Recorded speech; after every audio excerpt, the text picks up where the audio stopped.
우리는 2024년 한 해 동안 요한계시록을 살펴보는 중에 있습니다. 여러분, 요한계시록은 어렵게 느껴집니다. 왜 그렇습니까? 어려워서가 아니라 낯설기 때문입니다. 요한계시록의 메시지를 알고 보면 굉장히 쉽고 간단한 내용입니다. 요한계시록의 메시지는 무엇입니까? 사탄과 세상은 어떻게 된다는 것입니까? 심판을 받을 것이고 반드시 멸망할 것이다. 멸망의 길을 가서는 안 된다라는 것이며, 교회는 반드시 구원받을 것이고 교회는 반드시 승리할 것이다 라는 것이 요한계시록의 메시지입니다. 그런데 여러분, 우리가 이 요한계시록을 볼 때 우리의 마음이 불편한 이유는 그러한 세상이 올 것처럼 잘 보이지 않는다는 것입니다. 교회가 승리할 것처럼 잘 보이지 않습니다. 이 세상을 보면 부조리한 일이 너무 많이 일어나고 있고 공정하지 않은 일들이 이 세상에 너무 많이 일어나고 있습니다. 악한 자들은 떵떵거리면서 잘 살고 있고 선한 자들은 오히려 어려움을 겪는 시대가 오늘날의 시대입니다. 그러나 여러분, 이러한 의문들, 이러한 억울함들, 우리 예수님이 오시면 다 한 번에 해소될 줄로 믿습니다.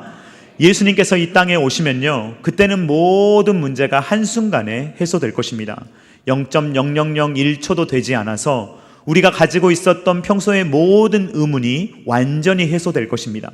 그리고 우리의 마음을 억누르고 있던 여러 가지 억울함들이 한순간에 다 사라지게 될 것입니다. 우리 예수님께서 공의롭게 선악간의 모든 것을 심판하시고 내가 너를 아노라 라고 말씀하실 때에 선한 자들을 아시고 악한 자들을 아시기 때문에 주님께서 선악간에 심판하실 것이기 때문에 예수님의 재림 때에 모든 일들이 시원하게 해소가 될 것입니다.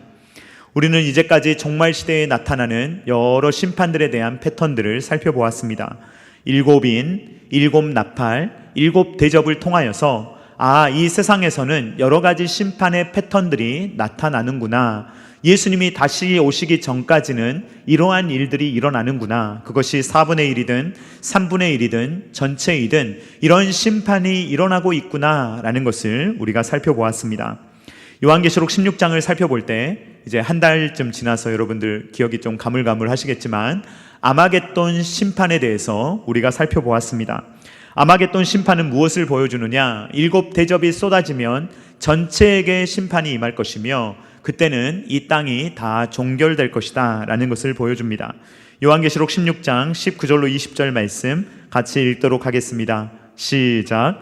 큰 성이 세 갈래로 갈라지고 만국의 성들도 무너지니 큰 성 바벨론이 하나님 앞에 기억하신 바 되어 그의 맹렬한 진노의 포도주 잔을 받음에 각 섬도 없어지고 산악도 간데 없더라. 아멘. 큰 성 바벨론이 세 갈래로 갈라져 버리고 각 섬도 없어지고 산악도 없어진다라고 16장이 이야기하고 있는데 난데없이 17장에 또 큰 바벨론이 등장하는 것을 보게 됩니다. 내용이 이렇게 진행되는 이유가 무엇입니까, 여러분? 그 이유는 한 번에 모든 것들을 압축해서 전달할 수 없기 때문입니다. 16장까지는 대략적인 것을 보여준다면 16장 이후에 진행되는 17장부터 20장까지의 내용은 어떻게 철저하게 심판과 멸망이 일어날 것인가 라는 것을 각각의 대상을 클로즈업해서 보여주는 그러한 모습입니다. 여러분, 영화도 이런 거 있지 않습니까? 어떤 사건이 일어났어요. 그런데 그 사건을 한 번에 설명할 수 없기 때문에 이 사람이 어떻게 이렇게 됐는지, 어떤 일이 있었는지 이런 것들을 한 명 한 명에게 초점을 두어서 보여주는 경우가 있습니다. 지금 요한계시록의 내용이 그렇습니다. 16장에서 보여주는 것은 아마겟돈 심판을 통하여서 이 세상이 완전히 멸망할 것인데 각각 세상이 어떻게 멸망하는지, 사탄적 삼위일체가 어떻게 멸망하는지, 그리고 이 사탄의 무리를 따르는 불신자들이 어떻게 멸망하는지를 요한계시록이 세세하게 지금 설명을 해주고 있는 것입니다. 그래서 16장의 내용은 전반적인 내용이고 17장부터 20장의 내용은 부연 설명이다 라고 이해를 하시면 되겠습니다. 17장부터 20장의 내용을 우리 한번 살펴보도록 하겠습니다. 먼저 이 멸망인데 17장부터 20장까지 멸망을 쭉 이야기하고 있는데 첫 번째는 누구의 멸망입니까? 큰 성 바벨론이 멸망한다 라는 것을 집중해서 보여주며 19장 11절부터 21절은 누구를 보여줍니까? 짐승과 거짓 선지자의 멸망을 보여주며 그 다음 용의 멸망, 용이 어떻게 멸망하게 될 것이냐라는 것을 20장 1절부터 10절이 보여주고 있으며 11절부터 15절은 불신자가 어떻게 멸망할 것인가 라는 것을 보여줍니다. 자, 그래서 17장부터 20장까지의 내용을 읽으실 때는 심판과 멸망이구나. 그런데 누가 심판을 받느냐? 이 세상이 심판을 받을 것이다. 그리고 사탄적인 삼위일체, 짐승과 거짓 선지자와 붉은 용이 심판을 받게 되는구나, 멸망하는구나. 그리고 그 뒤를 이어서 불신자들이 멸망하게 되는구나, 멸망과 심판이구나 라는 것을 여러분들이 그림을 그려가며 이해하시면 되겠습니다. 성경을 해석할 때 가장 근본적으로 해야 되는 성경 해석은 성경은 성경으로 해석한다 라는 원리입니다.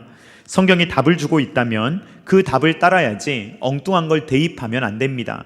여러분, 오늘 요한계시록 17장의 말씀을 보면 음녀가 등장합니다. 많은 분들이 음녀는 누구다, 뭐다 라고 대입하는데 그렇게 해서는 안 되고 이 음녀가 무엇인지 요한계시록 17장이 설명을 해주고 있습니다. 요한이 설명을 제공하고 있습니다. 그러므로 우리는 이 요한의 제공해주는 성경 해석법을 따라서 우리도 요한계시록 17장을 해석해 가야 하는 것입니다. 저는 오늘 설교의 제목을 이 세상의 비참한 최후라고 지어보았는데 이것을 똑같은 의미로 이렇게 말할 수도 있습니다. 큰 음녀의 비참한 최후라고 말할 수도 있습니다. 왜냐하면 이 큰 음녀가 나타내는 것이 무엇이냐? 바로 이 세상을 의미하기 때문에 그렇습니다. 요한계시록 17장 1절 말씀 같이 읽도록 하겠습니다. 시작. 또 7 대접을 가진 7 천사 중 하나가 와서 내게 말하여 이르되 이리로 오라. 많은 물 위에 앉은 큰 음녀가 받을 심판을 내게 보이리라. 아멘. 요한은 큰 음녀가 있다라고 이야기를 하는데 이 큰 음녀가 누구인지를 천천히 보여줍니다. 요한계시록 17장 5절 말씀을 보면 큰 음녀는 큰 바벨론입니다. 같이 읽겠습니다. 시작. 그의 이마에 이름이 기록되었으니 비밀이라 큰 바벨론이라 땅의 음녀들과 가증한 것들의 어미라 하였더라. 여자의 이마에 이름이 쓰여 있는데 뭐라고 쓰여 있냐면 큰 바벨론 혹은 가증한 것들의 어미, 이런 말들이 쓰여 있다라고 이야기를 하고 있습니다. 여러분, 그렇다면 이 바벨론이라는 큰 음녀는 이 문자적인 바벨론일까요? 상징적인 바벨론일까요? 상징적인 바벨론입니다. 왜냐하면 바벨론은 이미 600년 전에 멸망한 나라예요. 이미 멸망해버린 나라를 가지고 와서 요한이 이 음녀가 바벨론이다 라고 말하는데 바벨론이라는 나라는 이미 존재하지 않아요. 그렇기 때문에 이 요한이 바벨론이다 라고 말하는 것은 진짜 바벨론 나라를 의미하는 것이 아니라 바벨론으로 상징되는 어떤 세력을 의미하고 있다라는 것입니다. 그런데 이 바벨론이 의미하는 것이 무엇이냐라는 것은 뒤에 나오는데 큰 성이다라고 이야기를 하고 있습니다. 요한계시록 17장 18절 말씀 같이 읽겠습니다. 시작. 또 내가 본 그 여자는 땅의 왕들을 다스리는 큰 성이라 하더라. 자, 정리해 보면 나와 있죠. 큰 음녀가 무엇입니까? 큰 바벨론이에요. 큰 바벨론이 뭐예요? 큰 성이에요. 그러니까 큰 음녀라는 것은 어떤 세력, 바벨론과 같은 세력, 이것을 의미한다라는 것입니다. 초대교회 성도님들은 로마 시대를 살고 있었습니다. 그러면서 이 은어로 어떻게 사용했냐면 로마를 부를 때 로마라고 말하기도 하지만 로마를 바벨론이라고 불렀습니다. 베드로전서 5장 13절 말씀 같이 읽도록 하겠습니다. 시작. 택하심을 함께 받은 바벨론에 있는 교회가 너희에게 문안하고 내 아들 마가도 그리하느니라. 아멘. 여기에서 지금 바벨론에 있는 교회라고 말하는 것은 바로 로마에 있는 교회를 의미하는 것입니다. 바벨론이 존재하지 않을 때 바벨론이라고 말하고 있습니다. 여러분, 오늘날 로마가 존재하고 있습니까? 존재하지 않고 있습니까? 로마는 오늘날 없습니다. 로마라는 나라는 이미 멸망당했습니다. 이미 서로마 제국이 1600여 년 전에 멸망했고 그리고 동로마 제국이 한 600여 년 전에 멸망했습니다. 그렇기 때문에 로마라는 제국은 없다라는 것입니다. 자, 음녀는 큰 바벨론이고 로마입니다. 요한계시록을 받은 성도님들에게는 로마예요. 그렇다면 오늘날 우리에게는 어떤 나라일까요? 로마가 없지 않습니까? 더 이상 세상에 로마가 존재하지 않지 않습니까? 그러니까 로마를 대신하는, 예전에 바벨론의 역할을 했고 예전에 로마의 역할을 했던 어떤 세력, 그것이 어떤 나라다라고 말할 수는 없지만 그런 역할을 하고 있는 어떤 세력을 지금 음녀라고 부르고 있다라는 것입니다. 여러분, 세상 권력은 다 나쁩니까? 세상 권력은 다 나쁜 것입니까? 아닙니다. 세상 권력이라고 해서 다 나쁜 것이 아닙니다. 그리스도인들은 세상의 권력에 복종할 때도 있어야 합니다. 그러나 세상의 권력을 사용할 때, 이 사탄이 세상의 권력을 사용할 때는 세상의 권력을 가지고 사탄적인 역사가 나타나기도 한다라는 것입니다. 예를 들어서 사탄은 바벨론을 사용하여서 바벨론을 통해서 우상을 숭배하게 했습니다. 많은 사람들의 이름을 바꿔서 하나님을 믿는 이름을 이 우상 숭배하는 이름으로 바꾸고 왕을 숭배하지 않으면 그 사람을 죽이는 일을 하는, 그러한 일을 바벨론이 했고 로마가 했다는 것입니다. 그리고 오늘날에도 그렇게 하는 그러한 정부의 세력이 있다라는 것입니다. 그래서 정부의 세력 자체가 음녀다라는 것이 아니라 사탄과 결탁하는 어떤 세력, 그래서 사탄적인 어떤 역사를 하는 정부의 세력, 이것을 음녀라고 하는 것입니다. 사탄은 세상의 권력, 힘을 사용하여서 하나님 반대 운동, 진리 반대 운동을 오늘날 하고 있다라는 것입니다. 예를 들면 진화론을 권장하여서 진화론적인 사고방식을 하게 하고 창조론을 믿지 못하게 한다든지, 혹은 포괄적 차별금지법과 같은 이러한 법안들을 마련하여서 굉장히 역차별하고 교회로서 하고 싶은 이야기를 하지 못하도록 입을 막아버리는 이러한 일들을 정부에서 하고 있지 않습니까? 이러한 일들이 세상 권력이 결탁하여 사탄적인 힘이 되어서 교회를 압박하고 박해하는 일로 얼마든지 사용될 수 있다라는 것입니다. 세상의 권력이 사탄의 권력과 결탁하는 모습을 어떻게 사도 요한이 그려주고 있느냐? 짐승을 타고 있는 음녀의 모습으로 표현을 하고 있습니다. 지금 짐승, 이 사탄적인 세력을 이 음녀가 타고 돌아다니는 이러한 모습으로 우리가 볼 수가 있는 것입니다. 요한계시록 17장 3절 말씀 같이 읽도록 하겠습니다. 시작. 곧 성령으로 나를 데리고 광야로 가니라.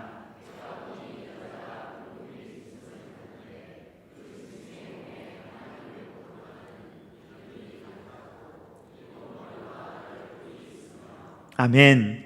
지금 이 여자가 붉은빛 짐승을 탔는데 이것은 사탄과 이 세상의 세력이 결합한 모습을 보여줍니다. 자, 이들에게는 머리가 7개가 있고 지금 10뿔이 있는데 이들이 무엇인지를 의미하는 것을 우리는 이미 살펴본 적이 있습니다. 요한계시록 13장을 보면 사탄이 삼위일체 하나님을 흉내내는 모습을 우리가 볼 수가 있었습니다. 사탄은 붉은 용의 모습, 그리고 바다 짐승의 모습, 그리고 땅의 짐승의 모습을 가지고 성부, 성자, 성령 하나님을 흉내내는 모습을 우리가 볼 수가 있었습니다. 특별히 바다 짐승은 누구를 흉내내느냐? 예수 그리스도를 흉내내는데 어떤 걸 흉내냈었냐면 예수님의 죽으심과 부활을 흉내냈었습니다. 그러나 여러분, 똑같았습니까? 똑같지 않았습니까? 똑같지가 않았습니다. 예수님은 진짜 죽으셨죠. 그리고 진짜로 부활하셨습니다. 근데 사탄은 어떻게 했습니까? 죽은 것처럼 되었죠. 거의 반 죽은 것처럼 되었는데 죽지 않고 회복된 겁니다. 그런데 그것을 가지고 마치 부활한 것처럼 많은 사람들이 그것을 놀랍게 여기고 그것을 마치 부활처럼 바라보는 그러한 역사, 미혹의 영의 역사를 했다라는 것입니다. 13장에서 짐승은 예수님의 죽으심과 부활을 흉내냈다면 17장에 와서는 예수님의 재림을 흉내내는 것을 우리가 확인할 수가 있습니다. 요한계시록 17장 8절 상반절 말씀 우리 한번 같이 읽도록 하겠습니다. 시작. 내가 본 짐승은 전에 있었다가 지금은 없으나 장차 무저갱으로부터 올라와 라고 이야기를 하고 있습니다. 자, 여러분, 전에 계셨다가 지금은 계시지 않고 장차 오실 분이다 하면은 누가 떠오르십니까? 예수님이 떠오르시죠. 예전에 계셨다가 지금은 계시지 않지만 장차 오실 분이다 라는 말은 예수님을 상기시킵니다. 이것을 짐승이 흉내내고 있는 거예요. 그래서 짐승이 전에 있었다가 지금은 없지만 장차 올 짐승이라 라고 이야기하는데, 이 짐승은 어디에서 올라오느냐? 무저갱에서 올라온다, 지옥에서 올라온다 라고 말하고 있습니다. 예수님의 재림과 짐승의 재림이 있습니다. 여러분, 이것은 같습니까? 다릅니까? 완전히 다른 것입니다. 이것은 완전히 다른 것으로, 예수님의 재림은 무엇으로 끝납니까? 영원한 영광으로 끝납니다. 예수님께서 재림하시면 저와 여러분들은 예수님과 함께 영원토록 영광을 누리게 될 것입니다. 그런데 사탄은요, 재림하면 어떻게 되느냐? 영원한 멸망, 영원한 심판, 영원한 지옥의 괴로움을 당하게 될 것입니다. 요한계시록 17장 8절 상반절 뒷부분까지 다시 한번 읽어보도록 하겠습니다. 시작.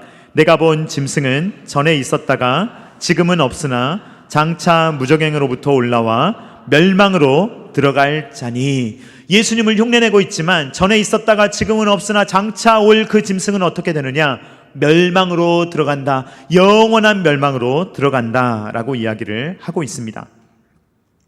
짐승을 탄 여자의 모습, 이 요한계시록이 기록될 때에는 로마의 모습입니다. 그것은 사탄의 세력과 결집한 세상 권력의 모습이다라는 것입니다. 사도 요한이 요한계시록을 기록할 때 로마는요, 정말 대적이 없는 나라였습니다. 대적이 없는 제국이에요. 지중해 전역을 차지하고 있는 엄청난 제국입니다. 길을 깔아가지고 어디든지 수월하게 가는, 그리고 막강한 군사력을 자랑하는 로마. 이 로마가 얼마나 평화로웠는지 그때 당시의 로마를 역사가들이 이 몇백 년을 뭐라고 표현하느냐? 로마의 평화, 팍스 로마나라고 부릅니다. 그런데 여러분, 이 팍스 로마나는 어떻게 오는 것입니까? 사실은요, 굉장히 잔인하게 오는 거예요. 로마가 평안하기 위해서는 다른 나라가 평안하지 않아야 돼요. 다른 나라를 짓밟아야만 올 수 있는 것이 로마의 평화입니다.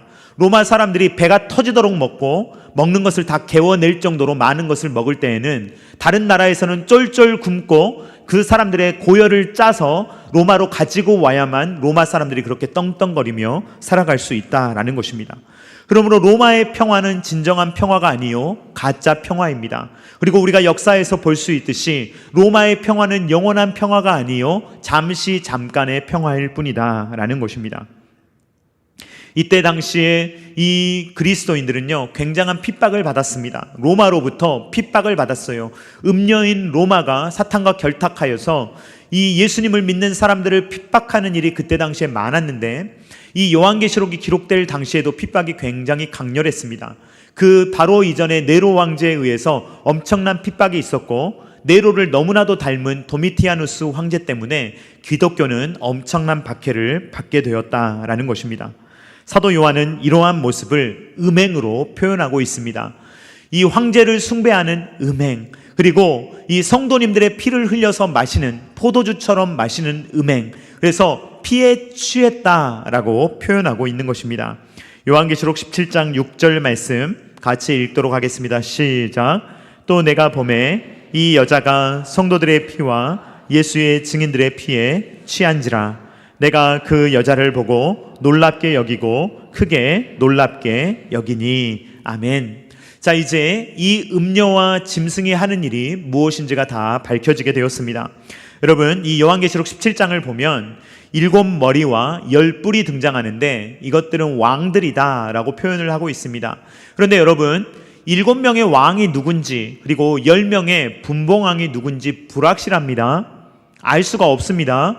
여러분, 누가 이 7명은 누굽니다 이렇게 말하면 여러분, 그것은요, 우리가 확실하게 믿을 수 있는 게 아니에요. 몰라요. 그런 거에 집착하지 마시기 바랍니다. 그런 거를 알려주려고 성경이 기록된 게 아니에요. 이 7머리는 누구다, 10뿔은 누구다, 이걸 알려주려는 것이 아닙니다. 이들이 하는 것이 무엇인가가 중요한 거예요. 도대체 이 왕들, 이 세상의 왕들이 음녀처럼 무엇을 하느냐, 무엇을 하려고 애를 쓰느냐, 그게 어디에 나와 있냐면 요한계시록 17장 13절로 14절 상반절에 나와 있는데 우리 한번 같이 읽어보도록 하겠습니다. 시작. 그들이 한 뜻을 가지고 자기의 능력과 권세를 짐승에게 주더라. 그들이 어린 양과 더불어 싸우려니와. 이들이 힘을 합하여서 하는 일은 무엇입니까? 어린 양을 대적하여 싸우는 것이며 교회를 대적하여 싸우는 것이다. 지금 음녀와 짐승이 한 덩어리가 되어서 하는 일이 무엇입니까? 하나님을 대적하고 교회를 핍박하는 일이다 라고 성경이 기록하고 있는 것입니다. 그러나 여러분, 하나님과 사탄 사이에 전쟁이 됩니까? 안 됩니까? 전쟁이 돼요? 안 돼요? 전쟁이 안 된다고 말씀드렸죠? 여러분, 전쟁이 안 됩니다. 자꾸 전쟁한다고 생각하지 마십시오. 빛과 어두움이 싸운다 이렇게 생각하지 마십시오. 싸우면 안 돼요. 사탄은 피조물입니다. 그리고 하나님은요, 창조주세요. 창조주와 피조물의 싸움이 됩니까? 안 됩니까? 안 돼요. 왜 자꾸 싸운다고 생각하는 줄 아세요? 이게 철학의 영향입니다. 조로아스터교의 영향이에요. 조로아스터교는 어떻게 믿었습니까? 선과 악이 계속 대립하는 것으로 세상을 보았어요. 그것을 기독교에 접목한 거예요. 그래서 오늘날 신천지도 계속 뭐라고 이야기합니까? 하나님과 사탄이 계속 싸웠다고 이야기를 하는 거예요. 그런데 하나님이 잘 못 이기셨다. 그런데 이제 신천지가 나타나서 이제야 좀 제대로 돌아간다. 이게 신천지의 교리입니다. 말도 되지 않는 소리입니다. 여러분, 욥기만 한번 읽어봐도 이 욥 한 명을 사탄이 마음대로 시험합니까? 못합니까? 못해요. 하나님께 허락을 받아야 돼요. 하나님께 쪼르르 달려가가지고 하나님, 제가 욥 좀 한번 건드려 보려고 하는데 하나님 좀 건드려도 되겠습니까? 하나님께서 몸은 건드리지 마. 그러면요, 예, 몸만 빼고 다른 데만 건드릴게요. 이렇게 허가를 받아서 시험을 하는 것이 사탄입니다. 그런데 어떻게 사탄이 하나님하고 대결을 하겠습니까? 어떻게 하나님하고 싸우겠습니까? 말도 안 되는 논리입니다. 만약에 어떤 사람이 하나님과 사탄이 싸우는 것처럼 이야기한다면 기독교가 아닙니다. 그건 조로아스터 교회예요. 그래서 그렇게 믿으시면 안 됩니다, 여러분. 자, 어린 양과 사탄 싸움이 일어납니다. 그러면 누가 이깁니까? 볼 것도 없어요. 누가 이깁니까? 어린 양이 승리하시는 줄로 믿습니다. 요한계시록 17장 14절 하반절 말씀 같이 읽겠습니다. 시작. 어린 양은 만주의 주시요 만왕의 왕이심으로 그들을 이기실 터이요 또 그와 함께 있는 자들 곧 부르심을 받고 택하심을 받은 진실한 자들도 이기리로다. 아멘. 이 말씀을 믿으시기를 주님의 이름으로 축원드립니다. 우리 옆에 계신 분들과 인사하겠습니다. 어린 양이 이기십니다. 다시 한번 인사하겠습니다. 우리도 꼭 이깁니다. 이것을 꼭 믿으실 수 있기를 주님의 이름으로 축원드립니다. 이것이 요한계시록 말씀의 핵심이에요. 요한계시록을 자꾸 읽으시면서 두려워 죽겠다, 무서워 죽겠다, 이건 잘못 읽으시는 거예요. 요한계시록의 내용을 완전히 오해하시는 거예요. 요한계시록을 읽으신다면, 정말 하나님의 자녀라면, 내가 하나님을 믿고 있다면 이 말씀이 위로가 돼야 돼요. 기쁨이 돼야 돼요. 하나님이 이기신다는 말씀이구나.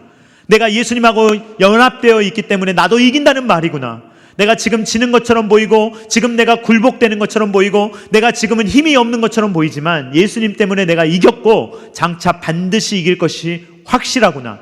이것을 요한계시록의 말씀이 우리에게 준다는 것입니다. 이것이 우리의 미래입니다. 성경이 예언하는 미래가 이런 미래예요. 구체적으로 10년 후에 뭐가 이루어지고 이런 걸 성경이 예언하는 것이 아니라, 성경이 예언하는 것은 우리의 종말이 확실하다는 거예요. 우리의 미래가 확실하다는 거예요. 우리의 구원이 확실하다는 것을 성경이 이야기하고 있다라는 것입니다. 성경은 우리에게 우리의 성공, 우리가 구원받을 것을 이야기하며 동시에 악의 무리가 어떻게 망가지게 될 것인가, 어떻게 파멸하게 될 것인가 라는 것을 보여주는데, 오늘 본문을 보면요, 우리가 함께 읽지는 않았지만 굉장히 엽기적인 장면이 나옵니다. 여러분, 이 내용을 한번 같이 읽어보면서 이 내용이 얼마나 엽기적인지 한번 보시기 바랍니다. 요한계시록 17장 16절 말씀 같이 읽겠습니다. 시작. 내가 본 바 이 열불과 짐승은 음녀를 미워하여 망하게 하고 벌거벗게 하고 그의 살을 먹고 불로 아주 사르리라. 여러분, 이 말씀 이해가 되십니까? 정말 생뚱맞지 않습니까? 처음에 보면 어때요? 음녀하고 짐승이 하나였어요. 한 몸이었어요. 그래서 짐승을 타고 다니면서 음녀가 활동을 하고 여러 가지 나쁜 짓거리를 하면서 다녔단 말이죠. 그런데 나중에 보니까 어떻게 해요? 어린 양과의 싸움에서 이들이 대패하고 그 다음에 이 짐승이 여인을 어떻게 합니까? 짐승이 여인을 지금 미워하고 있어요. 알고 보니까 이 음녀를, 세상을 사탄이 미워하고 있고, 이 세상을 망하게 하고 이 세상을 완전히 벗겨버리고, 그리고 이 세상의 살을 먹는 대상이 누구라는 거예요? 사탄이라는 거예요. 세상이 짐승을 다스리는 줄 알고 있었지만 알고 보니 짐승이 세상을 잡아먹어요. 이것이 바로 악이 가지고 있는 자기 파괴적인 모습, 엽기적인 악의 모습이다라는 것입니다. 제가 여러분들에게 예전에 2권의 요한계시록 책자를 소개해드린 적이 있는데 그 책 중 한 권에 나오는 이야기를 소개하도록 하겠습니다. 세 강도 이야기입니다. 세 강도가 길을 걸어가고 있었습니다. 이들은요, 친구 사이예요. 셋 다 아는 친구들인데 고향이 너무 가난해서 고향에서 먹고 살 것이 없어서 이 세 친구들이 다른 지역에 가서 강도짓을 하면서 살아가고 있었습니다. 그런데 이들이 이야기를 하니까 너무 자기들의 신세가 한탄이 되는 거예요. 왜 우리는 이런 식으로밖에 못 살까? 왜 우리는 이렇게 강도짓이나 하면서 고향에서 평안하게 살지 못하고 이렇게 살아가고 있을까라고 이야기하면서, 셋이 이야기하면서 진짜 최소한의 돈만 있으면, 내가 조금 먹고 살 돈만 있으면 내가 이런 짓 하지 않고 내가 고향에서 좀 재미있게 좀 평안하게 살았으면 좋겠다라는 이야기를 세 명이 하고 있었습니다. 그런데 세 명이 이렇게 보는데 갑자기 숲속에서 뭐가 번쩍번쩍 하는 거예요. 그래서 가만히 보니까 황금이에요. 황금 덩어리가 있는 거예요. 그러니까 세 친구가 깜짝 놀라서, 와, 이 황금 덩어리를 가지고 가서 고향에서 살면 우리가 함께 행복하게 살 수 있겠구나 라고 이야기를 하고 세 명이 집으로 돌아가기로 결심합니다. 그래서 이제 세 명이 쭉 돌아가는데 이들이 고향으로 돌아가려면 배를 타야 합니다. 이제 강가에서 나룻배를 타고 강을 건너려고 합니다. 그런데 갑자기 2명이 일어나서 1명을 때려 죽이는 것입니다. 1명을 때려 죽이고 이제 2명이 서로 모의를 한 거죠. 야, 3분의 1로 나누려니까 너무 아깝지 않냐? 예전에 저 좀 못됐잖아. 예전에 막 우리 놀리고 예전에 우리 왕따 시킨 적 있잖아. 쟤 죽여버리고 우리 둘이 나눠갖자. 3분의 1보다는 2분의 1이 낫지 않겠니? 라고 이야기하고 친구 1명을 죽여버립니다. 그리고 나서 2명이 배를 타고 건너갑니다. 이제 강가 건너편에 이르게 되었습니다. 그런데 배가 고픈 것이죠. 그래서 황금을 가지고 다니기 어려우니까 이제 2명이서 어떻게 하냐? 1명은 황금을 지키기로 하고 1명은 음식을 구해오기로 합니다. 자, 이 일이 어떻게 전개되는지 아시겠습니까? 1명이 음식을 준비하러 갈 때 뭘 준비해 오겠습니까? 비수를 품에 품고 오는 것이죠.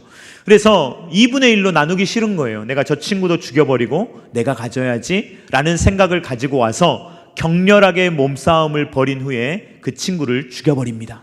그리고 나서 아싸, 황금은 내 거다 라고 생각을 합니다. 근데 격렬하게 싸웠잖아요. 그러니까 어때요? 목이 말라요. 목이 마른데 옆에 보니까 친구가 먹다가 남긴 술이 있어요. 그러니까 이거나 마셔야지 하고 마시는데 갑자기 감각이 없어집니다. 그리고 나서 죽어버립니다. 무엇입니까? 남아있는 친구도요, 저 친구 죽여버리고 내가 차지해야지 라는 생각을 가지고 이 술에다가 독약을 탔던 것입니다. 그래서 뭔만 남았어요? 황금만 남고 3명이 다 죽었다는 허탈한 이야기입니다. 오늘 본문이 나타내는 악의 세력이 그런 거예요. 악한 세력은 서로 물어뜯고 서로를 자멸시키고 파괴시켜서 자기도 죽을 뿐만 아니라 남까지 싹 죽여버리는 악의 자기 파괴적인 성격을 우리가 볼 수 있다라는 것입니다. 여러분, 이제까지 우리가 요한계시록을 쭉 살펴왔는데요, 요한계시록에 우리가 기억할 만한 2명의 여인이 등장합니다. 어떤 여인이 처음에 등장합니까? 어떤 여인입니까? 순결한 여인. 이 여인은 어떤 여인의 모습으로 묘사됩니까? 교회의 모습으로 묘사됩니다. 자, 이 교회는 떵떵거리며 삽니까? 아니면 어려움을 겪습니까? 어려움을 겪어요. 사탄이 막 괴롭히고요. 그때 하나님께서 2 날개를 주셔서 막 도망가게 하시는데 기껏 광야로 갔더니 또 막 뒤에서 막 물을 쏟아내고 공격합니다. 계속해서 이 여인을 못 살게 굴어요. 그러나 이 여인은 장차 어떻게 됩니까? 어린 양의 혼인잔치의 신부가 되어서 아름답게 결혼식을 올리고 영원토록 새하늘과 새 땅에서 영생토록 복락을 누린다라는 것이 요한계시록의 결론이에요.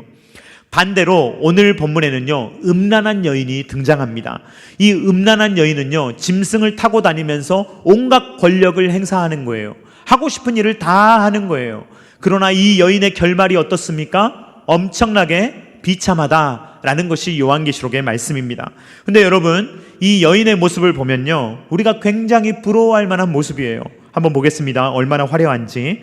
요한계시록 17장 4절 말씀 같이 읽겠습니다. 시작. 그 여자는 자줏빛과 붉은빛 옷을 입고 금과 보석과 진주로 꾸미고 손에 금잔을 가졌는데 가증한 물건과 그의 음행에 더러운 것들이 가득하더라. 아멘.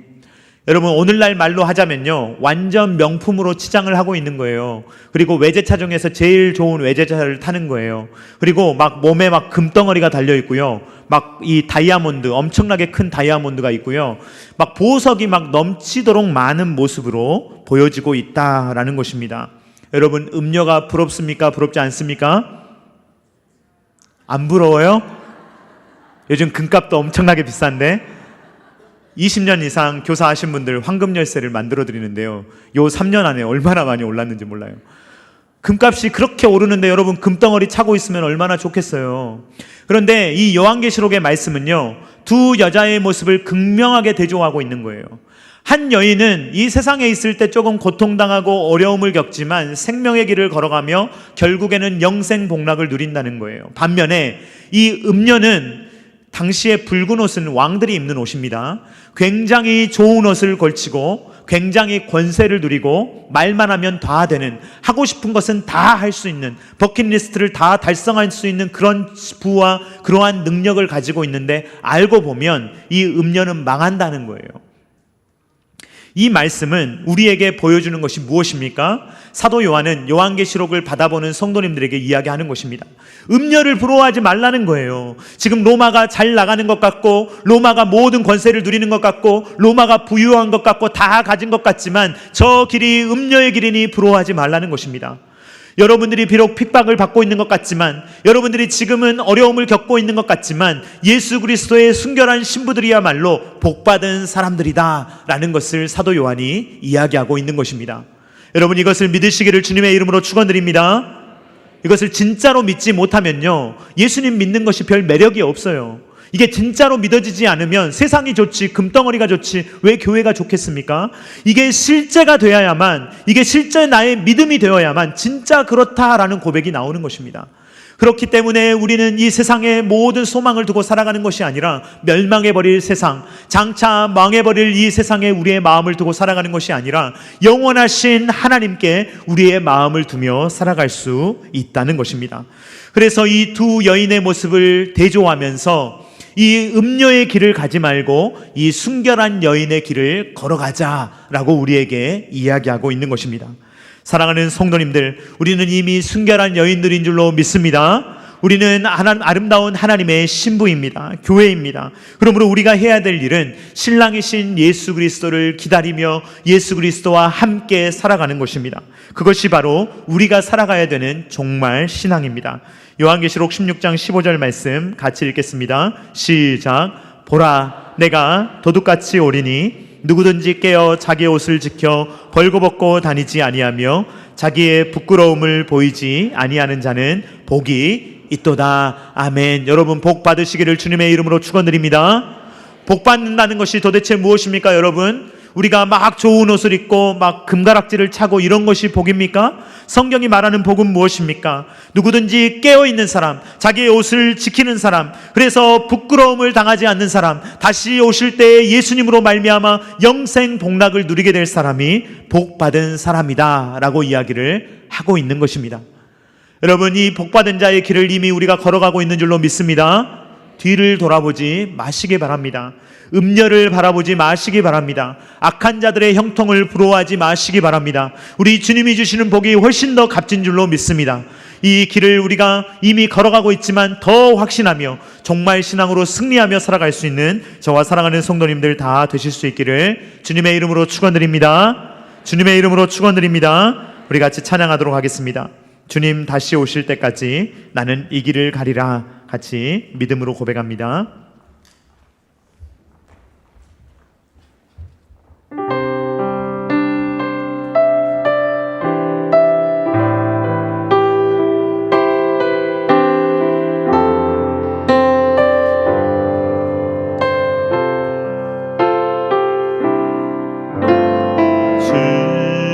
주님 다시 오실 때까지 나는 이 길을 가리라.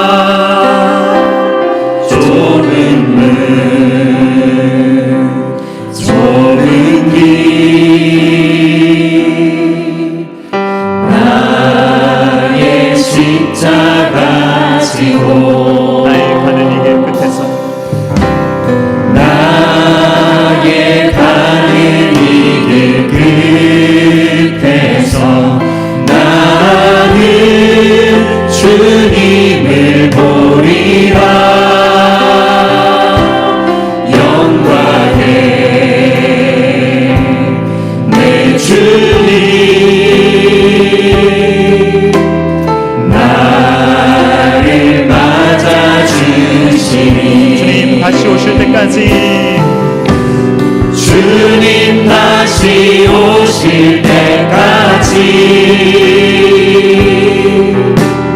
나는 일어나 달려가리라. 주의 영광 온 땅 덮을 때 나는 일어나 노래하리. 내 사모하는 주님 온 세상 구주시라. 내 사모하는 주님 영광의 왕이시. 한 번 더 찬양합니다. 내 사모하는 주님, 내 사모하는 주님 온 세상 구주시라. 내 사모하는 주님 영광의 왕이시. 다 같이 주여 한번 외치고 기도하겠습니다. 주여, 내 사모하는 주님 온 세상 구주시라. 내 사모하는 주님 영광의 왕이시라. 내 사모하는 주님 온 세상 구주시라. 내 사모하는 주님 영광의 왕이시라. 내 사모하는 주님 온 세상 구주시라. 내 사모하는 주님 영광의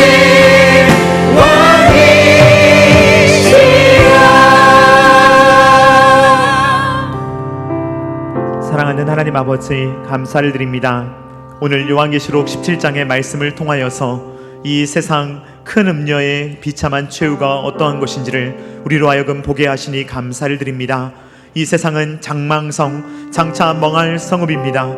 이 성읍은 영원하지 않습니다. 우리가 가지고 있는 것은 영원하지 않습니다. 그러나 우리에게 믿음을 주셔서 영원하신 하나님, 영원한 하나님의 나라를 볼 수 있도록 우리에게 믿음을 허락하여 주시니 감사를 드립니다.